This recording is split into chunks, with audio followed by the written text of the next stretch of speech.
Bonjour à tous ceux que je n'ai pas encore salués, et puis bonjour à ceux qui nous suivent aussi au travers des réseaux, que ce soit en direct ou en différé. Voilà, soyez les bienvenus. J'aimerais, pour introduire ce message, j'aimerais lire avec vous, donc dans les évangiles, dans l'évangile de Luc, et j'aimerais lire avec vous au chapitre 5, au verset 1 à 11. Et dans ce chapitre, il est question donc d'une dépêche miraculeuse. Et puis au début, ça dit que Jésus était pressé par la foule parce qu'il voulait entendre la parole de Dieu. Je ne sais pas ce matin si vous avez cette même envie d'entendre la parole de Dieu. Je ne sais pas, non, ça c'est pas certain. C'était pas flagrant. Je lis avec vous donc dans Luc 5, versets 1 à 11. Comme Jésus se trouvait auprès du lac de Génézareth et que la foule se pressait autour de lui pour entendre la parole de Dieu, il vit au bord du lac 2 barques d'où les pêcheurs étaient descendus pour laver leurs filets. Il monta dans l'une de ces barques qui était à Simon et il le pria de s'éloigner un peu de terre. Puis il s'assit et de la barque il enseignait la foule. Lorsqu'il eut cessé de parler, il dit à Simon, donc à Simon-Pierre, « Avance en pleine eau et jetez vos filets pour pêcher. » Simon lui répondit, « Maître, nous avons travaillé toute la nuit sans rien prendre. Mais sur ta parole, je jetterai le filet. » L'ayant jeté, ils prirent une grande quantité de poissons et leurs filets se rompaient. Ils firent signe à leurs compagnons qui étaient dans l'autre barque de venir les aider. Ils vinrent et ils remplirent les 2 barques au point qu'elles enfonçaient. Quand il vit cela, Simon-Pierre tomba aux genoux de Jésus et dit, « Seigneur, retire-toi de moi, parce que je suis un homme pécheur. » Car l'épouvante l'avait saisi, lui et tous ceux qui étaient avec lui, à cause de la pêche qu'ils avaient faite. Il en était de même de Jacques et de Jean, fils de Zébédée, les associés de Simon. Alors Jésus dit à Simon, « Ne crains point, désormais tu seras pêcheur d'hommes. » Et ayant ramené les barques à terre, ils laissèrent tout et le suivirent. Et ce texte m'interpelle, et plus particulièrement, le verset qui m'interpelle, c'est le verset 5. Simon lui répondit, « Maître, nous avons travaillé toute la nuit sans rien prendre. Mais sur ta parole, je jetterai le filet. » Et voyez, dans ce verset, c'est un peu comme s'il y avait 4 temps différents qui étaient mentionnés. Il y a le premier temps, quand Pierre dit « Nous avons travaillé toute la nuit sans rien prendre ». Je vais l'appeler le temps avant. Il y a le deuxième temps, « Mais sur ta parole ». On va l'appeler le temps de la parole. Il y a le troisième temps, « Je jetterai le filet ». C'est le temps de l'action. Et puis, après l'action, il y a ce qui vient après, on va l'appeler le temps du résultat. Le résultat n'est pas dans le verset 5, il vient après, mais bien sûr, c'est le verset 5 qui introduit donc dans ce temps du résultat. Donc le temps avant, le temps de la parole, le temps de l'action et le temps du résultat. Alors, on va faire les choses dans l'ordre. D'abord, le temps avant. Voyez, Pierre dit, « Maître, nous avons travaillé toute la nuit sans rien prendre. » C'est des pros de la pêche, ils ont travaillé toute la nuit, ils n'ont rien pris. S'ils n'ont rien pris, ça veut dire qu'ils n'ont peut-être même pas un poisson. Et pourtant, ils ont travaillé toute la nuit. Pourtant, je suis sûr qu'ils ont fait de leur mieux, ils ont fait tout ce qu'ils ont pu, ils connaissent les techniques, ils savent où est le poisson normalement, mais là, ça ne fonctionne pas. C'était une nuit où ils n'ont rien pris. Et je crois que ça peut ressembler à nos vies chrétiennes aussi. On peut comme ça vivre tout un temps où c'est une nuit, on fait tout ce qu'on peut, on fait tous nos efforts, on met en application même la parole de Dieu, les techniques qu'on connaît, qui sont dans la Bible, et puis on ne prend rien. Il n'y a pas de résultat. Et vous voyez ça, eh bien c'est long. Pour des pêcheurs professionnels, passer toute une nuit comme ça, sans rien prendre, eh bien c'est long. C'est long si on met ça en perspective avec la pêche miraculeuse qui va se produire ensuite comme ça en un instant. Et vous voyez, il y a des périodes comme ça dans nos vies qui sont longues parce que c'est des périodes qui sont infructueuses, c'est des périodes où on ne prend rien. Non pas qu'on ne fasse pas bien, non pas qu'on ne fasse pas de notre mieux, mais voilà, c'est la nuit et c'est une nuit où on ne prend rien. Alors maintenant, essayez de vous mettre à la place de Pierre et puis de ses associés. Imaginez que vous avez bossé toute la nuit, vous rentrez bredouille, vous êtes même en train de nettoyer vos filets, voilà, faut quand même le faire, voilà, même si on n'a rien pris, il faut quand même nettoyer les filets, il faut quand même travailler, on travaille pour rien, mais il faut travailler quand même. Et puis voilà que Jésus arrive. Et Jésus, il n'est pas là pour la pêche, il est là parce qu'il y a une foule qui le presse et qui veut entendre la parole de Dieu. Et qu'est-ce que propose Jésus? Qu'est-ce qu'il demande? Eh bien, il demande aux pêcheurs qui sont là, il leur demande s'il peut utiliser une de leurs barques. Alors vous voyez, il demande à Simon, voilà, est-ce que je peux utiliser ta barque? Et puis il se met un petit peu plus loin dans l'eau et puis commence à enseigner la foule. J'ai lu quelque part il y a longtemps, je n'ai pas retrouvé ça, mais que parler de cette manière-là sur l'eau, eh bien, ça permettait à la parole d'être mieux entendue. Voilà, je vous le dis en passant, c'est certainement pour ça que Jésus a utilisé ce moyen-là. Mais maintenant, imaginez, voilà, les gars qui sont blasés, ils ont fait une nuit blanche, et c'est pas juste qu'ils ont fait une nuit blanche, ils ont fait une nuit blanche à travailler, ils sont encore en train de travailler avec leur filet, et puis voilà, maintenant qu'on leur demande, c'est pas pour la pêche, hein, c'est pas pour le résultat, voilà, Jésus leur demande, bah voilà, on peut utiliser une des barques, et puis je vais enseigner.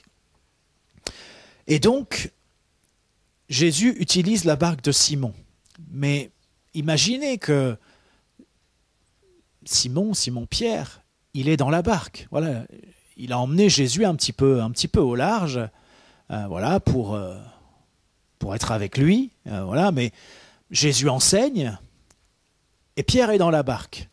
J'imagine que lui, il n'est pas du tout réceptif à tout ce que Jésus va dire. Il est un peu blasé, il est un peu déconfit, il a la tête ailleurs. Peut-être que le fait qu'il n'y ait pas eu cette pêche, ça a peut-être des conséquences à long terme ou peut-être même à court terme. Voilà, la pêche, c'est le travail, c'est l'argent, c'est manger. Peut-être qu'il y a des conséquences à court terme de cette pêche où Pierre est bredouille. Mais bon, Pierre le fait. J'attire votre attention d'ailleurs sur le fait que certainement, Pierre et Jésus se connaissent déjà. Quand on lit dans les autres évangiles, on a l'impression que Jésus débarque comme ça, il dit viens, allez, viens, toi, suis-moi. Mais non, je pense qu'ils connaissaient déjà. En tout cas, la manière dont les choses sont racontées dans l'évangile de Luc, on peut penser qu'il y avait déjà comme une relation, peut-être même une amitié entre Jésus et Pierre. En tout cas, voilà, Pierre répond à la demande de Jésus. Jésus est en train d'enseigner. Et encore une fois, je pense que Pierre n'est pas très réceptif. Et je pense que les associés de Pierre ne sont pas très réceptifs à ce moment-là à l'enseignement de Jésus. Mais sans doute, la foule est intéressée, la foule écoute, la foule peut-être entend et reçoit quelque chose. Maintenant, on connaît la suite, on sait ce qui va se passer. Jésus va donner ensuite des indications pour une pêche miraculeuse.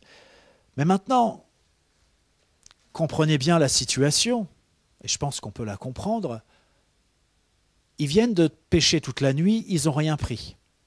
Jésus, ce n'est pas un pêcheur, c'est un charpentier. La pêche, ce n'est pas son domaine, ce n'est pas son rayon. A priori, il ne connaît pas. Donc quand il dit, ben voilà, faites ça, allez pêcher là, comme ça, bon, est-ce que des pros sont capables d'entendre, d'écouter, et puis de mettre en pratique ce que quelqu'un, a priori qui n'y connaît rien, va dire? Oui, c'est une sacrée question.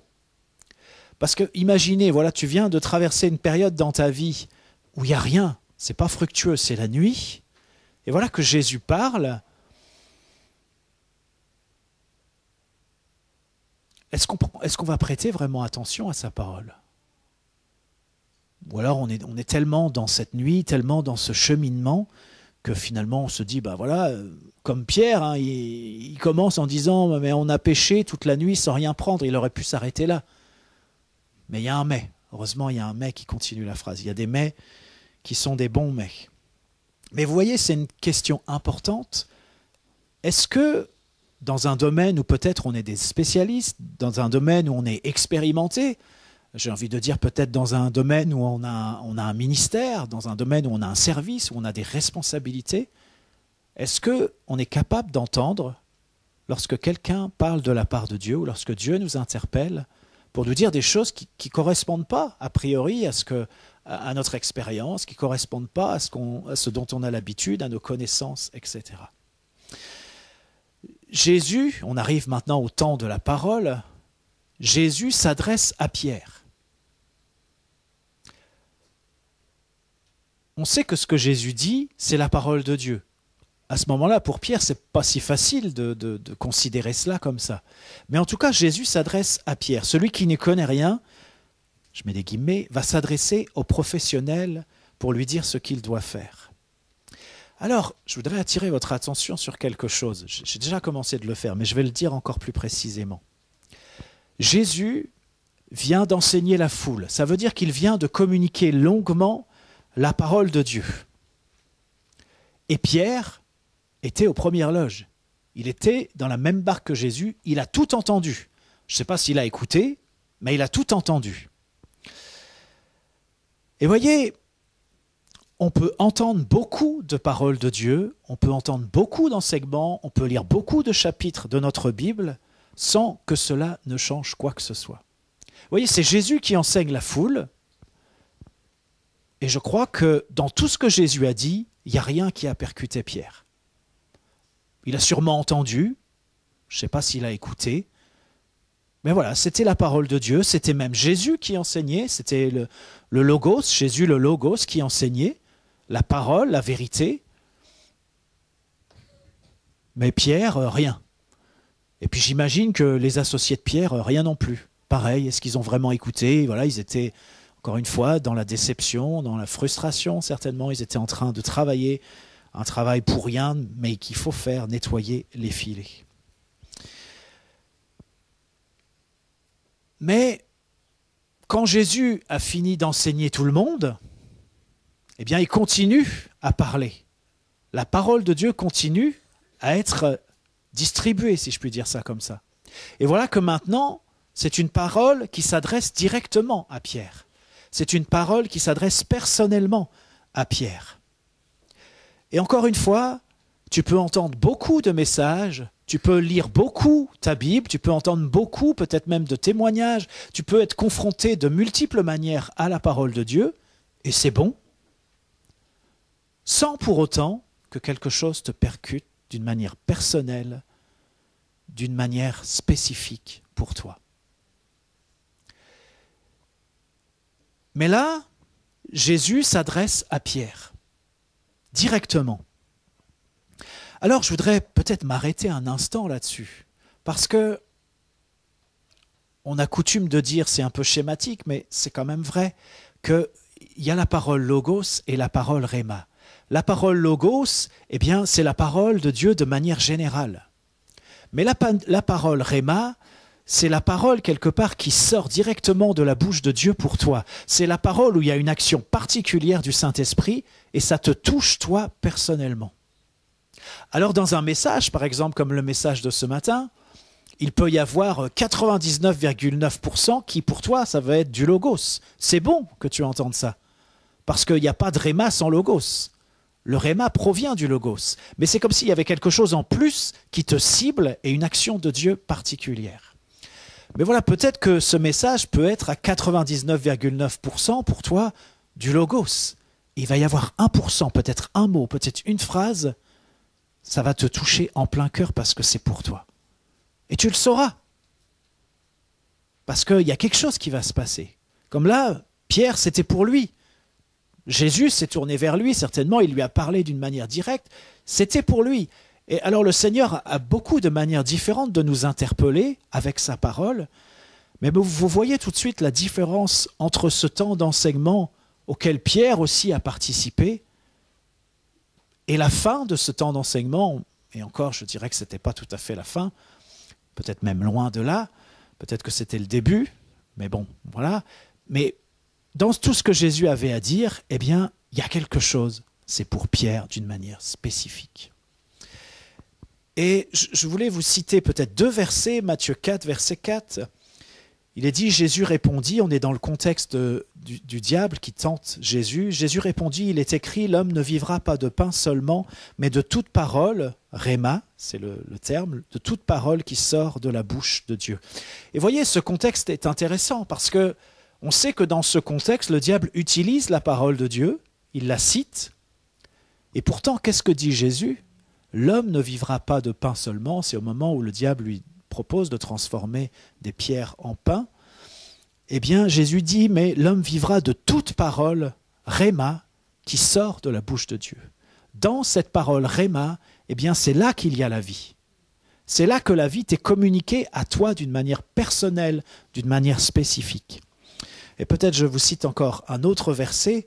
Ainsi la foi vient de ce qu'on entend, et ce qu'on entend vient de la parole de Christ. Et là encore, c'est le mot réma. Vous voyez, on pourrait se dire, bah oui, la foi, ça vient de ce qu'on entend, la foi, ça vient de la parole de Dieu, ça vient de ce qu'on peut entendre dans les messages, de ce qu'on lit dans la Bible.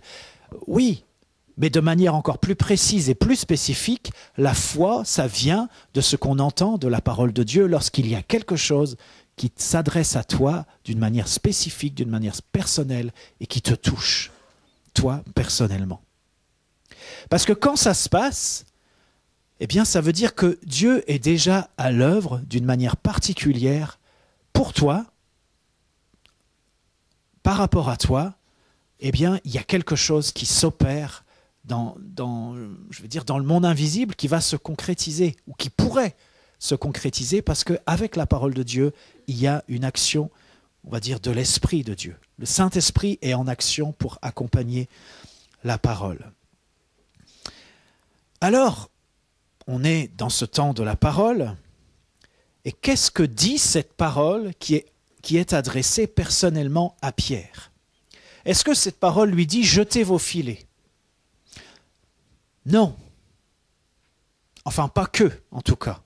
Ce que Jésus dit d'abord à Pierre, c'est « avance en pleine eau, en eau profonde ».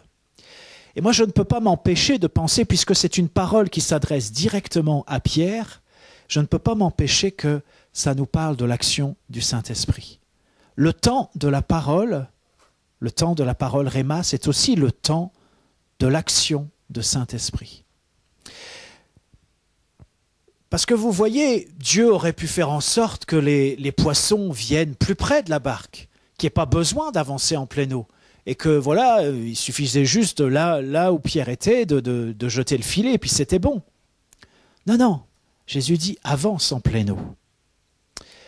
Il fallait aller au large. Et ça nous interpelle, parce que lorsque la parole de Dieu t'est adressée, lorsqu'il y a quelque chose qui vient du Seigneur, qui touche ton cœur, qui t'interpelle, et tu te dis là, c'est pour moi, eh bien, c'est non seulement la parole qui agit, mais c'est aussi l'Esprit de Dieu qui est à l'œuvre. Mais que ce soit dit ou pas, eh bien, la première chose qui t'est demandée, c'est d'aller au large. C'est-à-dire d'entendre cette parole, de la recevoir, de la prendre et de faire confiance à Dieu et d'aller avec lui là où il désire t'emmener. Et ça, eh bien, c'est aller au large. Et je voudrais lire avec vous dans Ézéchiel 47, versets 3 à 5, où il est question de mesure et de niveau d'eau. Et vous y voyez le parallèle donc avec l'action du Saint-Esprit. Il est dit, lorsque l'homme s'avança vers l'Orient, il avait dans la main un cordeau. Et il mesura 1000 coudées. Il me fit traverser l'eau, et j'avais de l'eau jusqu'aux chevilles. Il mesura encore 1000 coudées, et me fit traverser l'eau, et j'avais de l'eau jusqu'aux genoux. Il mesura encore 1000 coudées, et me fit traverser, et j'avais de l'eau jusqu'aux reins. Il mesura encore 1000 coudées, c'était un torrent que je ne pouvais traverser, car l'eau était si profonde qu'il fallait y nager. C'était un torrent qu'on ne pouvait traverser. Alors, quand le Seigneur te demande d'aller au large, comme c'est le cas avant cette pêche miraculeuse, où il fallait avancer en pleine eau, bien sûr, ils étaient dans une barque. D'une certaine manière, il n'y avait pas de risque de noyade. Il y a quelque chose qui est là peut-être de symbolique. Mais il y a une action du Saint-Esprit. Mais pour nous-mêmes, c'est quoi notre mesure? Est-ce que notre mesure, eh bien, c'est d'avoir de l'eau jusqu'aux chevilles? Ou est-ce que c'est jusqu'aux genoux? Ou est-ce que c'est jusqu'aux reins? Vous voyez, à chaque fois, on perd de la mobilité, on perd du contrôle, on perd de notre disponibilité personnelle. Vous voyez, on va pouvoir de moins en moins faire ce qu'on veut. Ou alors, est-ce que peut-être la mesure, eh bien, c'est que l'eau est tellement profonde qu'il faut y nager? Est-ce que nous savons nager dans le fleuve de l'Esprit de Dieu? Est-ce que nous savons nager dans ce fleuve? Quelle est ta mesure? Quelle est la mesure que tu mets à l'action de Dieu? Quel est ton niveau de confiance? Jusqu'à quel niveau tu vas te confier dans la parole de Dieu? Est-ce que tu sais nager? C'est une vraie question. Parce que vous savez, nous en tant qu'êtres humains, ce qu'on veut, c'est avoir le contrôle. Vous voyez, Pierre, c'était un pro de la pêche. Ses associés, c'était des pros. C'était leur métier. D'une certaine manière, on pourrait dire, ben oui, ils maîtrisaient, ils avaient le contrôle. Sauf que là, ils sont bredouilles. Ils ont pêché toute la nuit, ils ont fait tout ce qu'ils ont pu, ils sont bredouilles. Mais voilà que Jésus ouvre quelque chose. Il y a quelque chose qui s'ouvre avec la parole de Dieu et avec l'action du Saint-Esprit. Et dans nos vies, ça se produit aussi. Le Seigneur ouvre quelque chose avec sa parole et avec l'action du Saint-Esprit. Mais quelle mesure nous mettons à cela? Si le Seigneur nous emmène jusqu'au niveau où il faut nager, est-ce qu'on est prêt à y aller? Ou alors peut-être jusqu'au niveau où simplement on a de l'eau jusqu'à la taille, et là on est contraint, voilà, on ne va pas pouvoir faire comme on veut. Est-ce que ça va? Ou peut-être jusqu'aux chevilles, bon, ben voilà, tu es quand même dans l'eau, mais tu gardes une marge de contrôle, une marge de liberté qui est assez importante. Quelle est notre mesure? Jusqu'où es-tu prêt à avoir de l'eau? Quel est ton niveau de dépendance à Saint-Esprit? Qu'est-ce qui est acceptable pour toi? Le temps de la parole qui t'est personnellement adressée, c'est aussi le temps de l'Esprit. Et lorsque Dieu te communique une parole, avec cette parole, il y a une action de Dieu qui rend l'accomplissement de cette parole possible. Et voyez, lorsque les filets ou le filet va être jeté, eh bien les poissons sont effectivement là. Je me suis dit, c'est une question peut-être stupide, mais je me suis dit, est-ce qu'il y avait plus de poissons dans le lac à ce moment-là? Est-ce que Dieu il a rajouté des poissons dans le lac? Je ne sais pas. J'imagine que non. J'imagine plutôt qu'il a fait venir les poissons du lac, il les a fait venir à un endroit précis, là où le filet allait être jeté. Qu'importe, mais on voit que Dieu a le contrôle de la situation. Et Dieu a le contrôle des poissons qui sont dans un lac. Il peut les amener à un endroit précis pour que quelqu'un va jeter le filet. Et puis, ben voilà, les poissons sont là. Vous voyez, c'est intéressant. Je ne voudrais pas faire le parallèle trop facilement parce que dans le texte, il n'existe sans doute pas vraiment, mais entre le fait de pêcher des âmes et puis de pêcher des poissons. Mais malgré tout, c'est intéressant de voir que Dieu amène les poissons. Et lorsque le filet est jeté, les poissons sont là. Avant, Pierre, avec ses acolytes, ils sont allés chercher le poisson. Et ils ne l'ont pas trouvé, ils ne les ont pas attrapés. Là, ils ne les cherchent pas, quand même, ils jettent le filet, et les poissons sont là. Vous voyez, c'est deux choses différentes. On est dans deux modèles différents. Alors donc, on arrive au temps de l'action. Le temps de l'action. C'est le temps où c'est à nous de jouer, c'est à nous de répondre et d'agir en fonction de la parole entendue, de la parole reçue. Ça veut dire on est dans un moment de vérité. C'est à nous de faire, c'est à nous de jouer. Et on pourrait dire que c'est le temps de la mise en pratique, le temps de l'obéissance. Moi, je préfère dire que c'est le temps de l'engagement. Parce que l'obéissance, c'est bien l'obéissance, mais j'aimerais vous dire qu'on n'est pas dans une logique où Dieu a dit « je fais », ça c'est l'obéissance, mais on est plutôt dans une logique où Dieu m'a parlé, je crois, je m'engage. Et vous voyez, c'est différent, parce qu'on peut obéir à quelqu'un nous demande quelque chose, on peut le faire, mais ça ne nous engage pas vraiment, voilà, on fait juste ce qu'il nous a dit. Ça ne démontre pas un engagement, une implication dans ce qui est en train de se passer. Oui, ce n'est pas tout à fait pareil. Et je vous lis dans 2 Rois 13, versets 18 et 19, Élisée dit encore, prends les flèches et il les prit. Élisée dit au roi d'Israël, frappe contre terre. Et il frappa 3 fois et s'arrêta. L'homme de Dieu s'irrita contre lui et dit, il fallait frapper 5 ou 6 fois.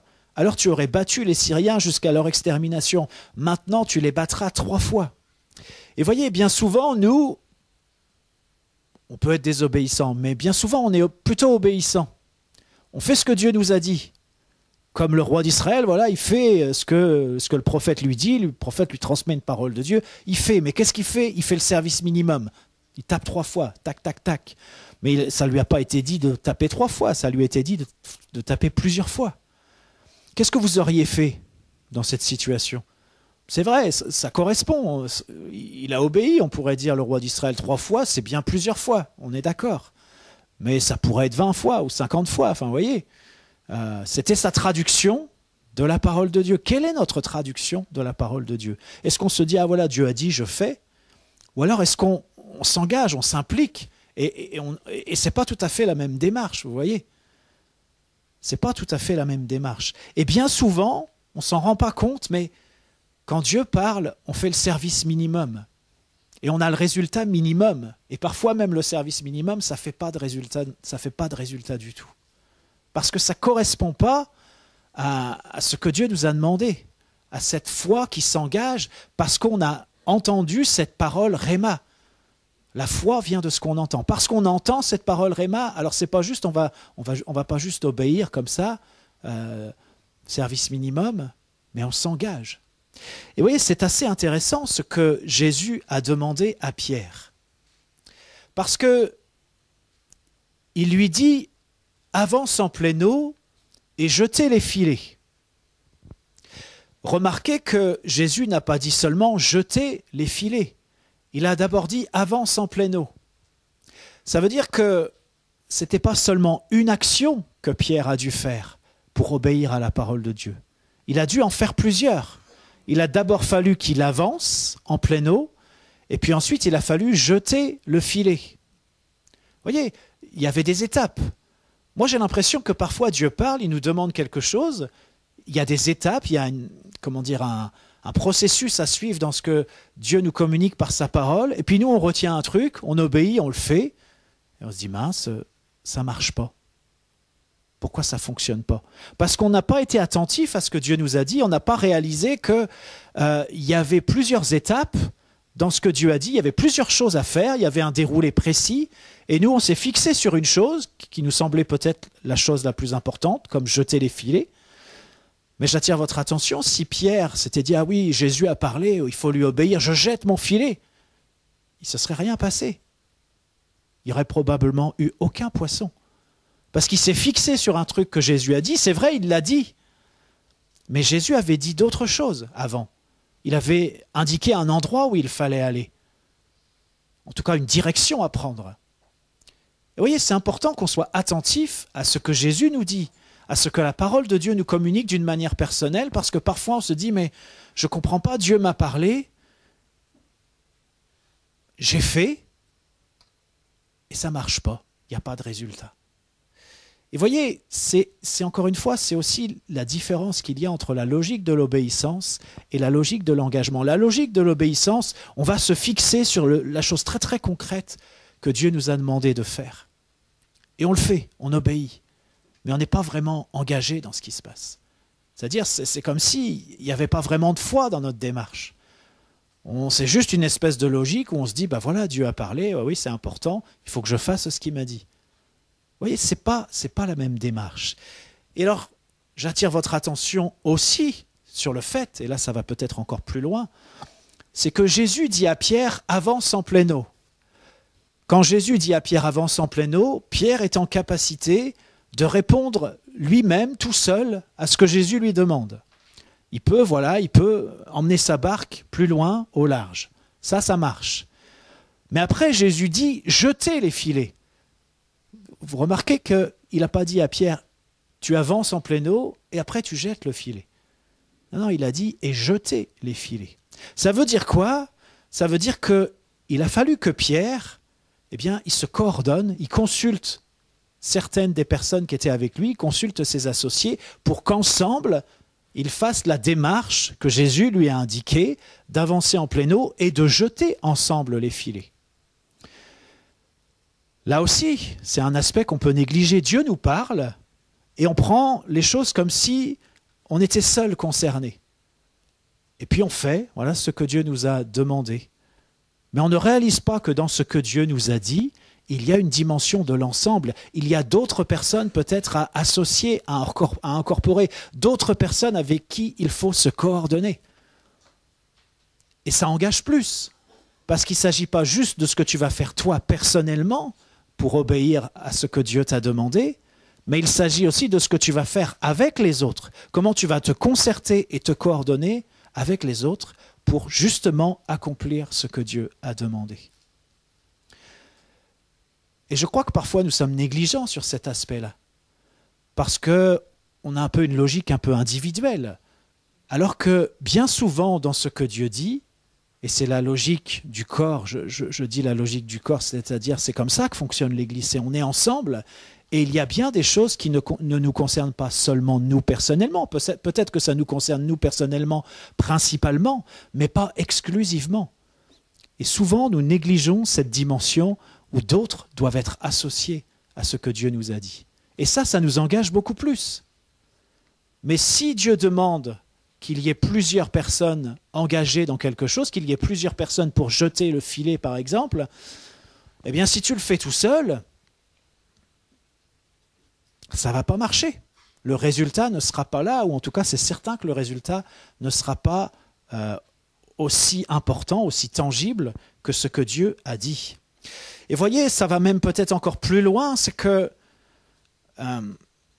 quand il jette le filet, voilà, il remonte les poissons, et puis il nous a dit que les filets commençaient à se rompre.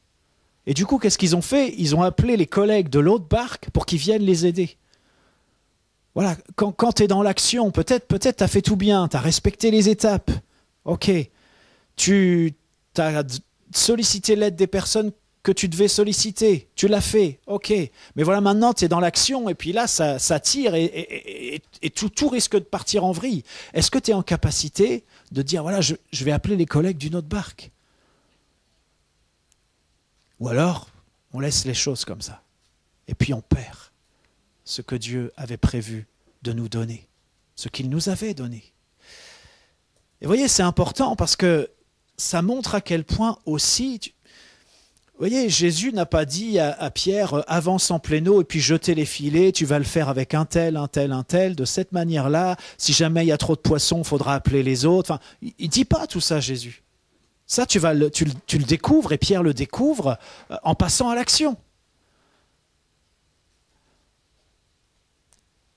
Mais ce que Jésus a dit était quand même suffisamment précis pour que Pierre puisse en déduire que ce n'était pas à lui tout seul de jeter le filet.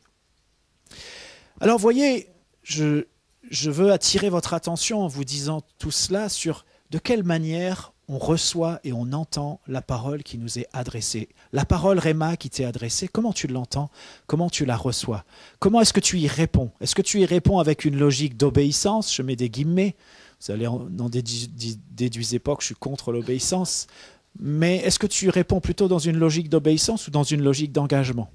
Est-ce que tu es attentif s'il y a plusieurs éléments dans la parole qui t'est adressée? Est-ce que tu es attentif s'il y a plusieurs personnes qui sont concernées? Est-ce que tu es attentif dans la manière de concrétiser les choses s'il y a des éléments qui nécessitent qu'il faut peut-être appeler de l'aide? Il faut peut-être demander à d'autres personnes de s'engager aussi avec toi. On pourrait dire peut-être appeler l'autre barque, c'est appeler une autre église à la rescousse parce qu'on a besoin. Voyez, est-ce qu'on fait ça? C'est pas forcément facile, ça, pour toutes sortes de raisons. Et j'attire votre attention sur à quel point ce moment où on jette les filets, c'est-à-dire où on répond de manière concrète à la parole Réma que nous avons reçue de Dieu, à quel point c'est important. Parce que vous voyez, c'est au moment où le corps, notre corps, le corps de Pierre, jette le filet avec le corps des autres qui sont avec lui, c'est à ce moment-là précis que se concrétise la parole. Avant, il n'y a rien. Plutôt, il y a tout. Mais c'est un tout qui est rien. C'est-à-dire qu'il y a la parole, il y a l'action du Saint-Esprit, il y a tout qui est préparé, tout est opérationnel, mais pour que ça marche, il faut qu'il y ait ton engagement, ton obéissance. Et ça se concrétise par ce que tu vas faire avec ton corps. Vous voyez, avant que tu concrétises quoi que ce soit, peut-être ça va être en prononçant des mots, peut-être c'est en allant à un endroit, c'est en faisant des actions précises. On voit ça partout de toute façon dans la parole. Quand Dieu parle, il y a quelque chose à faire. Il demande quelque chose de concret à faire. Et c'est à ce moment-là que la parole, pénètre le visible. Jusqu'alors, vous voyez, la parole, d'une certaine manière, c'est invisible. L'action du Saint-Esprit, c'est invisible. Mais voilà que, parce que tu passes à l'action, tu fais passer ce qui était du domaine de l'invisible dans le visible. Et ça, c'est un combat.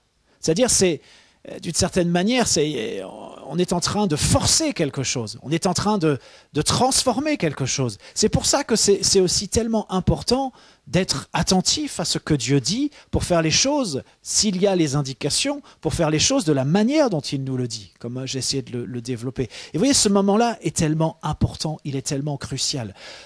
Moi, des fois, quand j'y réfléchis, je me dis, mais pourquoi c'est comme ça ? On pourrait essayer de trouver des réponses, je pourrais essayer de vous en apporter, mais peu importe pourquoi c'est comme ça. Dieu a décidé que c'était comme ça. Il nous a créés avec un corps. Et vous voyez, quand on prie que ta volonté soit faite sur la terre comme au ciel, c'est au moment où on concrétise avec notre corps la parole de Dieu que la volonté de Dieu s'opère sur la terre comme au ciel. Et comprenez bien que, oui, c'est une forme de combat. Il y a quelque chose qui entre, il y a quelque chose de l'invisible qui entre dans le visible pour transformer le visible. Et on sait que c'est comme ça que ça fonctionne. La parole nous enseigne que tout ce qui est visible, ça provient de ce qui est invisible. Voilà pourquoi ce qui est invisible a le pouvoir de transformer ce qui est visible. Mais ça nous renvoie à ce que nous entendons de la parole de Dieu et qu'est-ce que nous faisons avec ce que nous entendons de la parole de Dieu.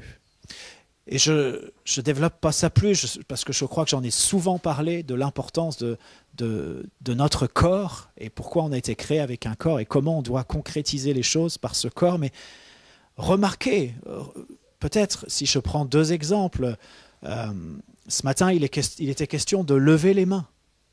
Dieu nous demande de lever les mains dans certaines situations. Dans le témoignage qui nous a été apporté en introduction, il était question de parler en langue. Vous voyez, c'était intéressant parce que c'était même les mots de notre pasteur. Voilà, ils avaient tout essayé. C'était comme la pêche infructueuse, ils avaient tout essayé. Mais à un moment, il y a une personne, elle a cette pensée qui vient de Dieu. Je ne sais pas comment ça s'est fait exactement, on n'a pas eu le détail, mais qu'il y a quelque chose qui n'a pas été essayé, c'est le parler en langue. Et là, c'est un réma. Et on suit ce réma et il y a quelque chose qui se passe. Est-ce que ça veut dire que tout ce qui a été fait avant était inutile ? Moi, je ne dirais pas ça. Mais ce qui a été fait avant découlait d'une certaine manière de tout ce qu'on sait, de ce qu'on peut lire dans la Bible, de ce qu'il faut faire, voilà, comment on prie pour les malades, etc., etc. Mais là, il y a quelque chose de plus qui se passe. C'est qu'il y a un réma de Dieu. Et quand il y a un réma de Dieu, ça veut dire que Dieu est à l'œuvre. Et vous voyez, ça veut dire quoi ? Ça veut dire que les choses sont préparées pour se concrétiser. Ça veut dire, c'est comme Jésus qui dit « Mon Père agit, moi j'agis ». Vous savez, avant que Jésus agisse, c'est bien ce que le Père faisait, on ne le voyait pas. Mais Jésus, lui, il le voyait. Et puis il le faisait. Et du coup, c'était concrétisé. Et c'est pareil, en nous, il y a la volonté de Dieu qui est là. Il y a l'Esprit de Dieu qui est dans notre esprit. Et qui va aussi agir et qui va se concrétiser lorsqu'on va faire les choses avec notre corps. Et vous voyez, c'est comme si la vie, l'esprit, lorsqu'on concrétise les choses, c'est comme si on s'aligne, on se connecte à ce que Dieu a déjà fait, à la manière dont Dieu agit, et on le fait avec lui, et ça marche. Voilà pourquoi c'est si important d'être attentif à la parole de Dieu, de faire attention aussi que c'est bien une parole qui s'adresse à moi. Parce que vous voyez, je vais dire des âneries peut-être, mais enfin non, c'est pas des âneries, mais vous pouvez lire par exemple, oui, Pierre a marché sur l'eau. Vous lisez ça, vous dites ah ouais, on peut marcher sur l'eau. Bon, vous essayez, puis ça marche pas. Bon, dans le meilleur des cas, voilà, vous coulez un petit peu, l'eau est pas très profonde, ça va.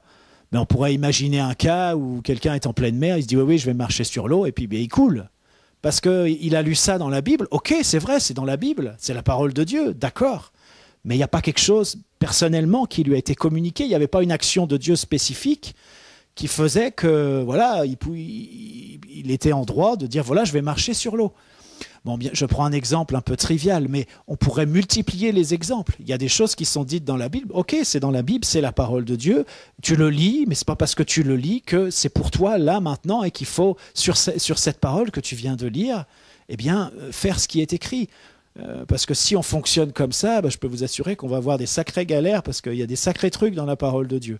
Mais par contre, quand Dieu te parle, peut-être, oui, c'est dans la lecture de la Bible, voilà, tu lis, tout ce qui est écrit, c'est la parole de Dieu et c'est bon, et il faut se nourrir de cette parole.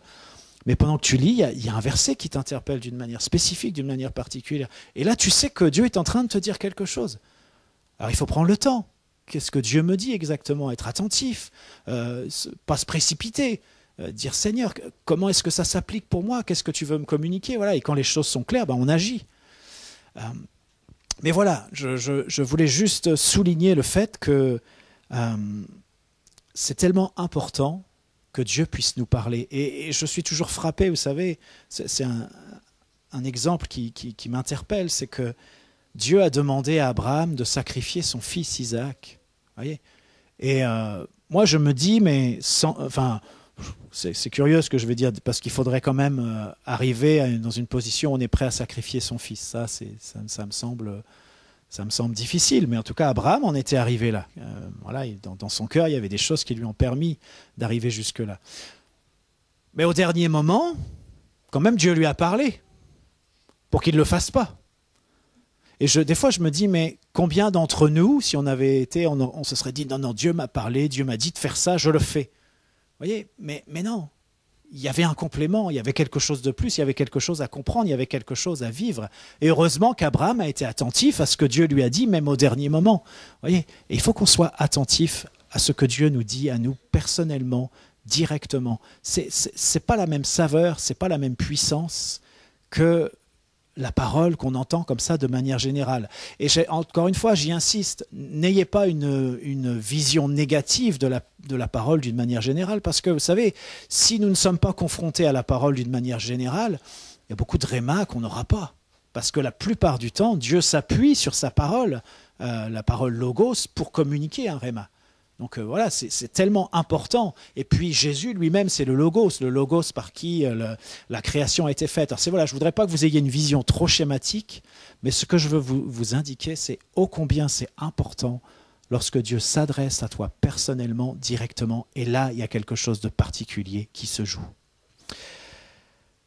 Alors on arrive maintenant au temps du résultat. Alors premier résultat, c'est la pêche. Premier résultat, c'est la pêche miraculeuse. Jésus est un pro de la pêche. Et ça, les disciples, les futurs disciples ne le savaient pas encore. Ils n'ont jamais fait une pêche comme ça. Je suis sûr qu'ils ont déjà fait des bonnes pêches, les disciples. Simon et puis ses associés, ils ont déjà fait des bonnes pêches. Mais alors une pêche comme ça, où tu jettes le filet une fois, et puis il y a tellement de poissons dedans que ça va se rompre, et qu'il faut appeler les autres à la rescousse, ça, ils n'avaient jamais vu ça. Mais ça, c'est du spécial Jésus, on pourrait dire. Mais ça met les personnes concernées, et ça nous met, nous, êtres humains, en face d'une certaine réalité. Ça nous met en face du fait que, par nous-mêmes, nous ne pouvons pas faire certaines choses. On aurait beau essayer autant de fois qu'on peut, et de pêche comme ça, on ne peut pas faire ça. Mais Dieu, lui, il peut.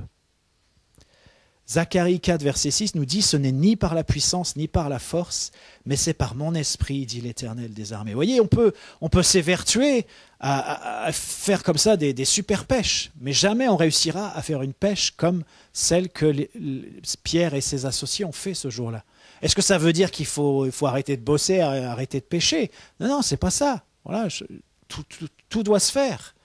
Mais Dieu, il a des moyens, il a des ressources. Quand il nous dit quelque chose, il ne faut pas qu'on calque ça sur l'humain. On est en train de parler de Dieu qui a tout à fait cette capacité de mettre tout un tas de poissons à un point précis, à un moment précis dans un lac. Et ça veut dire qu'il a toute la capacité de gérer les détails de nos vies. 1 Samuel 2, verset 9 nous dit « Car l'homme ne triomphera point par la force ». Et vous voyez, on voudrait parfois triompher par la force. On fait tout ce qu'on peut, tous nos efforts. Mais ça ne fonctionne pas, parce que ça ne fonctionne pas comme ça, tout simplement. Je dis ça dans le cadre de ce que Dieu nous appelle à faire. Bien sûr, je ne vous encourage pas, les élèves, par exemple, pour la rentrée, à rester assis sur votre chaise lundi, en attendant qu'il y ait une parole de Dieu. Et puis, moi, tant que je n'ai pas de parole de Dieu, je ne fais rien, je n'écoute pas, je ne prends pas de notes. Mais par contre, vous voyez, ce n'est pas de ça qu'on parle. On doit chacun vivre notre quotidien, assumer nos responsabilités. Mais on doit aussi, et j'ai envie de dire surtout, être attentif à ces moments où Dieu va faire la différence avec nous, et peut-être avec d'autres avec nous. Et ces moments-là, il ne faut pas les rater. Il ne faut pas les rater. C'est tellement important que Pierre n'ait pas raté ce jour-là cette pêche miraculeuse. Alors voilà, le premier résultat, c'est la pêche miraculeuse. Le deuxième résultat, c'est que Pierre est convaincu de pécher. Et puis pas seulement Pierre, ses compagnons aussi, mais on va se centrer sur Pierre. Et voyez ce qui se passe, c'est que Pierre, un pro de la pêche, avec cette pêche miraculeuse, il est confondu. Parce qu'il est confronté à cette réalité que l'humain ne peut pas accomplir ces choses-là. Mais Dieu, lui, a cette capacité de faire. Et de faire avec toi et de faire avec lui. Et là, c'est quelque chose qui le confond. Parce que c'est un pro de la pêche. Et une pêche comme ça, il n'avait jamais connue. Peut-être nous, on pourrait dire, on est des pros de la foi chrétienne. Mais il y a pourtant des choses qu'on n'a jamais connues. Et est-ce qu'en tant que pro, bien sûr, je mets des guillemets, hein, je pense que personne ne se sent pro de la foi chrétienne, je n'ai jamais trop entendu cette expression-là, mais sommes-nous en capacité d'entendre la parole de Dieu qui nous invite à faire différemment? Oui, c'est quelque chose d'important. Et lorsque Pierre, et ça me frappe, lorsque Pierre est confronté à cette réalité de la faiblesse humaine et de la puissance de Dieu, pour le dire comme ça, ou de l'incapacité humaine et de la puissance de Dieu, eh bien, il nous est dit qu'il est saisi d'épouvante ou de stupeur. Enfin, il se passe quelque chose en lui.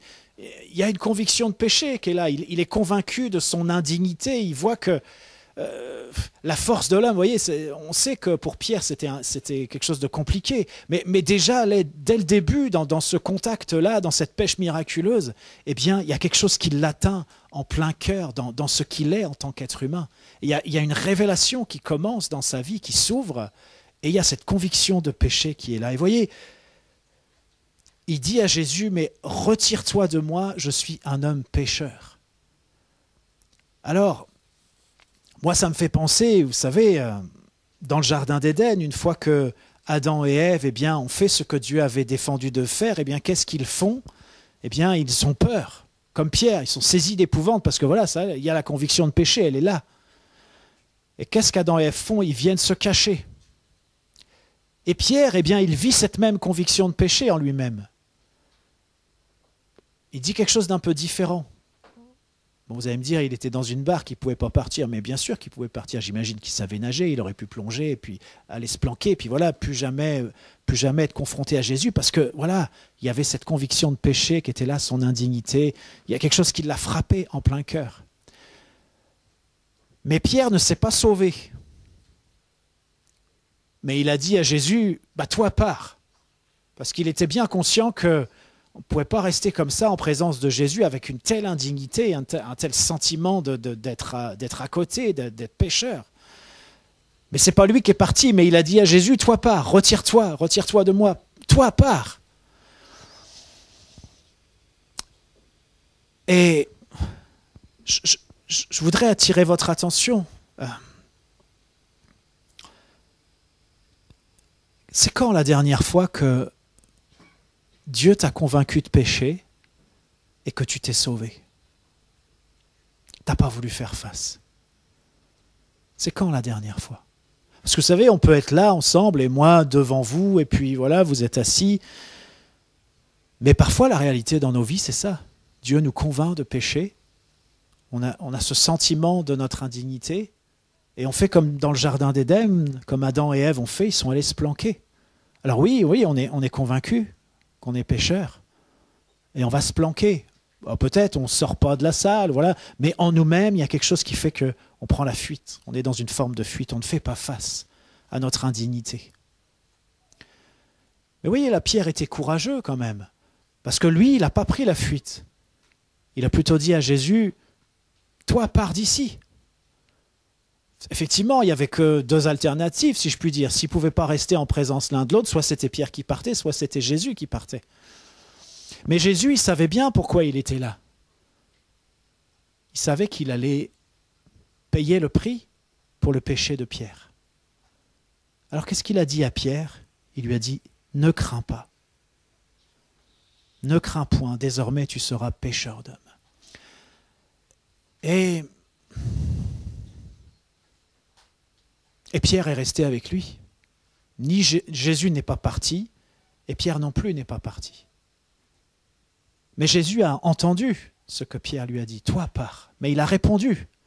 Il lui a dit, mais ne crains pas, ne crains point. Et puis, c'est à ce moment-là, vous voyez, que Jésus annonce la destinée de Pierre. Toute cette histoire, eh bien, c'est un appel à la destinée. C'est un appel à la destinée. Pour Pierre et puis pour quelques autres qui sont avec lui. Et tu vois, c'est dans ce moment où peut-être tu as cette conviction de péché, cette conviction, ce sentiment de ton indignité, que Dieu te montre, voilà, il te fait vivre des situations, comme Pierre, voilà, cette pêche miraculeuse, il te fait vivre des situations, tu es confronté à ça. C'est un moment de vérité. Mais quand tu es confronté à ça, eh bien c'est le moment où l'appel pour ta destinée va retentir. Mais si tu fuis, si tu refuses d'une certaine manière de faire face à cela, d'être en contact avec Jésus, si tu ne crois pas que Jésus est venu pour pardonner tes péchés, eh bien cet appel qui doit retentir dans ta vie et dans lequel tu dois entrer, eh bien il ne retentit pas dans ta vie. Parce que tu es parti. Ah bien sûr, vous allez me dire, mais on est là, on est tous là. Mais combien parmi nous sont partis, sont ailleurs, sont pas dans leur destinée, sont pas dans leur appel? Parce qu'au moment où Dieu a voulu faire entendre l'appel sur ta vie, eh bien tu as pris la fuite. Et voyez, Pierre n'a pas pris la fuite. Et ceux qui étaient avec lui n'ont pas pris la fuite. Et ça, c'est le troisième résultat, c'est qu'il est dit, c'est un peu lapidaire, je dirais lacunaire, mais ça dit tout. Il est dit, ils laissèrent tout et le suivirent. Ils laissèrent tout et le suivirent. Pierre et quelques-uns avec lui. Ils laissèrent tout et le suivirent. Et on va incliner nos têtes. Et je crois qu'il y a un appel ce matin à tout laisser. Je sais que la plupart d'entre nous, on est chrétiens. Je sais qu'on est des chrétiens engagés. On a, d'une certaine manière, on pourrait le dire comme ça, on a fait nos preuves. Mais est-ce que tu peux dire « je laisse tout » pour suivre Jésus? Je laisse tout. Et j'ai remarqué que quand on s'engage avec Jésus, eh bien, souvent il y a des renoncements précis. Ou il y a un renoncement précis. Et le Seigneur peut-être t'interpelle ce matin sur un renoncement que tu as différé, tu n'as pas fait face. Mais pourtant tu sais que Dieu t'a demandé de renoncer à telle ou telle chose. Mais aussi, il y a ceux qui... Tu sais que tu n'as pas tout laissé. Tu sais qu'il y a des choses en toi, il y a des choses que tu retiens. Mais le moment est venu de laisser tout pour suivre Jésus. Et si ça te parle ce matin, si cette parole est un réma pour toi, eh bien je t'encourage, je t'invite à prendre du temps dans la présence de Dieu pour lui abandonner tout ce qui doit être abandonné. Oh, bien sûr, Tout ce que tu n'as pas abandonné encore, c'est parce que tu te dis, mais je ne peux pas abandonner ces choses-là. Mais Dieu parle, et parce que Dieu parle, eh bien il agit.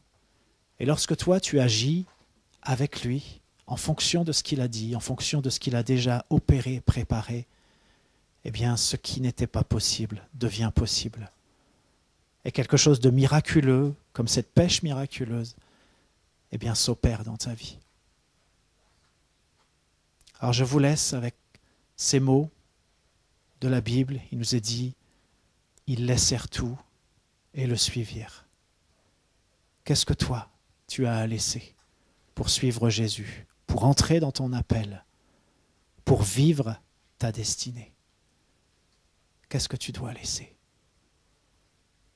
Et peut-être il y a des choses concrètes que tu dois laisser, mais c'est peut-être aussi des dispositions du cœur qui doivent être changées. Et Seigneur, nous te remercions pour ta parole, Seigneur, et merci pour tous ceux qui ont entendu quelque chose et qui ont reçu quelque chose, un réma venant de toi. Et merci aussi pour ceux qui n'ont pas reçu de réma. Il y aura d'autres moments pour eux pour recevoir des rémas. Mais Seigneur, nous prions simplement que ta parole, eh bien, soit entendue, reçue, et qu'elle suscite de notre part un engagement qui soit plus que de l'obéissance, mais qui soit un engagement. Merci pour ta grâce, Seigneur. Merci parce que oui, tu as pu dire à Pierre, ne crains point, parce que tu savais que ton sacrifice allait couvrir ses péchés. Et nous te remercions parce que de la même manière, pour chacun de nous, eh bien, ton sacrifice est efficace et tu as pris sur toi nos péchés. Et la grâce est pour nous. Merci, Jésus.